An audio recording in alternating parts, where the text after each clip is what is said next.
Bonjour, bienvenue dans notre émission Emportée par la foule, émission de Dialogue RCF et Pop Finance consacrée à la finance et à l'économie participative, au crowdfunding et pour beaucoup aux crypto-monnaies, au bitcoin, on va dire, à ces monnaies on en parle souvent, virtuelles. Ouais. On ne sait pas trop ce qu'il y a derrière, mais enfin, il y a beaucoup d'argent et en tout cas, il y en a qui gagnent de l'argent avec ça et ça inquiète les États, Patrick. Ça inquiète un bon nombre d'États, surtout les États autoritaires. Effectivement, il y a ça coince, mais pas seulement les États autoritaires. En tout cas, la Banque centrale européenne s'est inquiétée lorsque l'Estonie a voulu créer une crypto-monnaie officielle. Mario Draghi, soi-même personnellement, lui-même en personne, a dit attention, dans la zone euro, il n'y a qu'une seule monnaie, c'est l'euro. Voilà, au cas où il y aurait une concurrence déloyale. Ouais. Alors, comme depuis de nombreuses années maintenant, les États n'ont plus le monopole sur la création de monnaie, les crypto-monnaies ont pu fleurir. Oui, il faudra qu'on révise toutes nos leçons. Bretton Woods, c'est mort. Bretton Woods, c'est très, très, très mort. Voilà. Et on peut créer sa monnaie, et on peut créer la monnaie. Pas sa monnaie, on peut créer la monnaie. Alors, pourquoi pas créer sa monnaie ? Mais il y a des monnaies locales. Il y a une monnaie locale en Suisse qui a été créée pendant la Deuxième Guerre mondiale pour éviter que ça fuit un peu de tous les côtés et qui marche encore, qui est plutôt entre les entreprises. Donc il y a beaucoup d'initiatives depuis assez longtemps là-dedans. Et les crypto-monnaies font partie de ces monnaies internationales qui se sont créées à partir de collectifs anonymes pour le Bitcoin. Enfin, c'est une sorte d'inconnu. On ne sait pas qui est derrière, mais ça existe et ça prend de la valeur.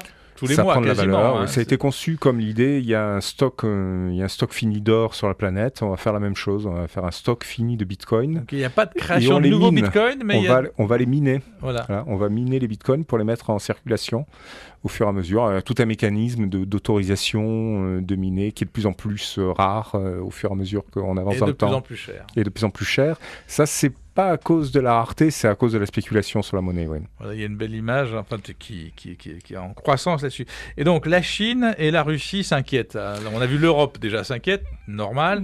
Là, mais pas de la même manière. Un organisme très régulé, mais la Chine et la Russie, c'est autre chose. Là, c'est très centralisé, et donc ils trouvent que les crypto-monnaies, c'est l'inverse de la manière dont ils fonctionnent. C'est-à-dire que c'est absolument pas contrôlé et totalement décentralisé. C'est des États qui veulent tout contrôler. Et donc, ils se disent la meilleure manière de contrer ce qui n'est pas contrôlable, c'est de le créer soi-même. Donc il va y avoir sans doute des crypto-monnaies officielles. Donc Bitcoin chinois ou un Bitcoin russe ? Alors c'est pas du Bitcoin, c'est de la crypto-monnaie, ça portera pas le même nom. A priori, ça sera le crypto-rouble pour la Russie. Pour la Chine, on n'a pas encore le nom.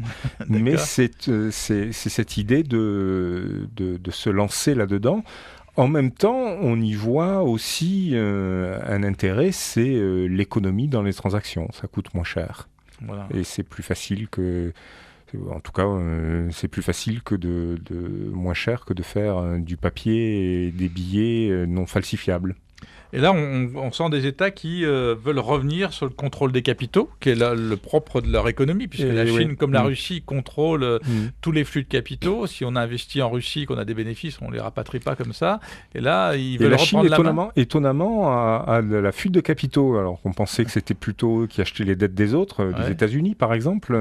Ils achètent beaucoup, ils ont chiffré à 1000 milliards de dollars la fuite des capitaux dans leur pays, et donc ça fait beaucoup. D'accord. Donc là, s'ils avaient leur propre crypto-monnaie, ils pourraient avoir des fonctionnaires qui contrôlent... Possiblement, mais en même temps, il faut interdire les autres crypto-monnaies, donc je ne sais pas très bien comment ça va marcher. Là. C'est un peu compliqué leur histoire. Compliqué. D'accord. Alors, dans les brèves, on revient sur une campagne dans la presse, parce que la presse a bien besoin d'argent, une initiative sur un nouveau média. Oui, alors initiative sur un nouveau média, je commence par un petit commentaire de vieux conservateurs. C'est un magazine hebdomadaire, et ils font leur campagne en disant on est un journal. Et visiblement, il n'y a que moi que ça choque. Voilà, donc un journal hebdomadaire. Un journal, c'est quotidien ? Oui. Parce que c'est chaque jour, c'est ça ? Voilà.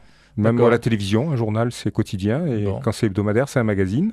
Donc, il y a que moi que ça choque, mais visiblement, il y a un engouement. Mais il y a un engouement, puis en plus, c'est un hebdo sans H, donc... C'est un hebdo sans H, ça doit être ça, c'est pour ça qu'ils ont le droit d'être journal. Ils ont le droit de tout faire. Donc, ils viennent de dépasser 400 000 euros, c'est-à-dire quasiment 300% de leur objectif initial. C'est une belle mise de fonds.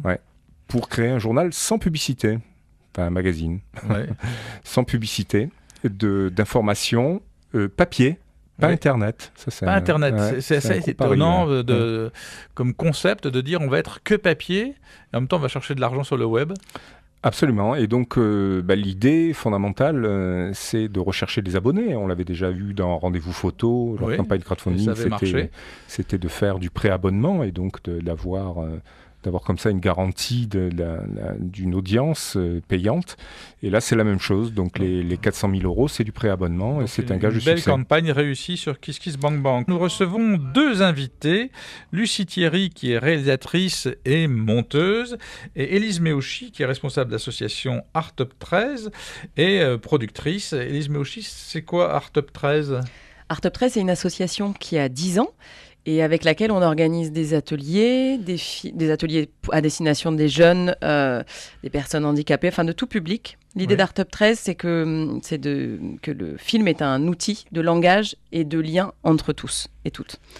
Donc là, votre rencontre, c'est autour d'une production de Lucie Thierry sur une initiative dans les quartiers nord. Voilà, oui, c'est un film sur une école alternative qui s'est montée il y a 2 ans, 2 ans et demi dans les quartiers nord, donc derrière l'hôpital Nord. Et l'idée, c'est Erwan Redon, c'est un instituteur qui a démissionné de la fonction publique et qui a monté cette école, une école libre où les enfants vont à l'école. C'est une classe unique de 4 à 11 ans. Et voilà, donc c'est de type plutôt freiné et pédagogie active. Et donc moi, j'ai suivi la démarche de cette école, quand l'école s'est montée jusqu'à aujourd'hui, en filmant comment ces enfants vivent dans cette école. Alors, pour nos auditeurs protestants, c'est un lieu qu'ils connaissent bien, puisque c'est accueilli sur le terrain de la paroisse de Terre-Nouvelle, qui est derrière l'hôpital Nord. C'est un des bâtiments qui est dédié à cette école. Vous avez suivi 2 ou 3 ans et vous allez raconter quoi ? L'histoire de cette école, la pédagogie ? Alors, l'idée, c'est pas vraiment de raconter quelle pédagogie est mise en place. C'est pas du tout l'idée, même si à travers ce qu'on va voir des enfants, de ce qu'ils vivent, on va voir tout ce qui est pédagogique. Mais en fait, l'idée, c'est de questionner qu'est-ce que l'école apporte à un enfant et qu'est-ce qu'elle peut apporter. Donc c'est toute la question du collectif, comment un individu arrive à vivre dans un collectif, comment ce collectif se crée et comment l'enfant déclenche ses propres apprentissages et l'adulte accompagne mais n'impose pas un apprentissage. Là, voilà. C'est des enfants du quartier qui viennent ? En fait, comme l'école s'est créée au départ, elle devait être montée dans le 3e arrondissement. Donc au départ, il y a eu beaucoup de parents du 3e arrondissement qui ont commencé à faire du covoiturage. Ça, c'était la première année pour aller là-bas. Et aujourd'hui, c'est un peu plus mélangé. Ça commence. Il y a 3 familles qui viennent, pas du quartier très proche, mais 15e, voilà, Saint-Antoine. Voilà. Ça commence à être un peu plus élargi, mais il y a beaucoup quand même d'enfants du centre-ville. Combien de minots alors ? Il y en a 19 cette année. 19 cette année, c'est une école qui grandit. Donc, envie d'une production audiovisuelle, ça sera quoi ? À la fin, un film de... Donc, à la fin, on espère que ce sera un film de, je pense, 52 minutes, mais on n'a pas défini de durée. Donc, qui s'appellera Les Herbes Folles, qui sortira, je pense, au printemps de 2018. Et l'idée, c'est de nous aider à la post-production de ce film, parce qu'on a tout fait avec Artup 13 en autoproduction pour le tournage et qu'on a besoin d'aide pour finaliser le film. Donc là, vous avez besoin de 12 300 € pour la post-production. Alors pour le grand public, la post-production, c'est une fois qu'on a fini de faire la prise de vue, il y a tout un boulot monstrueux que personne ne voit. On se retrouve avec des heures de film en boîte et il faut en sortir que 52 minutes. Voilà, c'est ça. Et du boulot coup, de la réalisatrice, de la monteuse. Il y a la monteuse, il y a le mixeur, il y a l'étalonneur, il y a les sorties, il y a les DVD, il y a toute la distribution à mettre en place pour qu'il soit vu, puisque un film, il est fait pour être vu. Oui, de préférence. Et du coup, tout ça, ça coûte pas mal d'argent, en effet. Et c'est souvent là où ça bloque, parce que voilà, ça demande beaucoup de fonds, quoi. Voilà. Sur l'association Artup, c'est sa vocation de soutenir de telles productions ?